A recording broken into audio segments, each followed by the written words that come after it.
Hello again to all my friends. I'm glad you came to play. Our fun and learning never ends. Here's what we did today. Oh, we had a super-duper time today when we got a visit from Clarence the Goose and from our good friend Mother Goose. Mother Goose was taking her book of rhymes to the library for children to borrow. You can borrow books if you put your name on a library card, just as Sean did.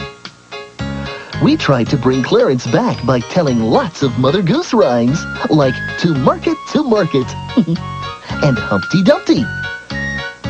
We found fun games in Mother Goose's book, like London Bridge and Ring Around the Rosie. And I got to use my imagination to make believe that I was Wee Willie Winkie. We had such a good time, it's no wonder that Clarence came back to Mother Goose. And you can have fun like that too, with Mother Goose's book or lots of other books from the library. You're going to love the library, and I love you.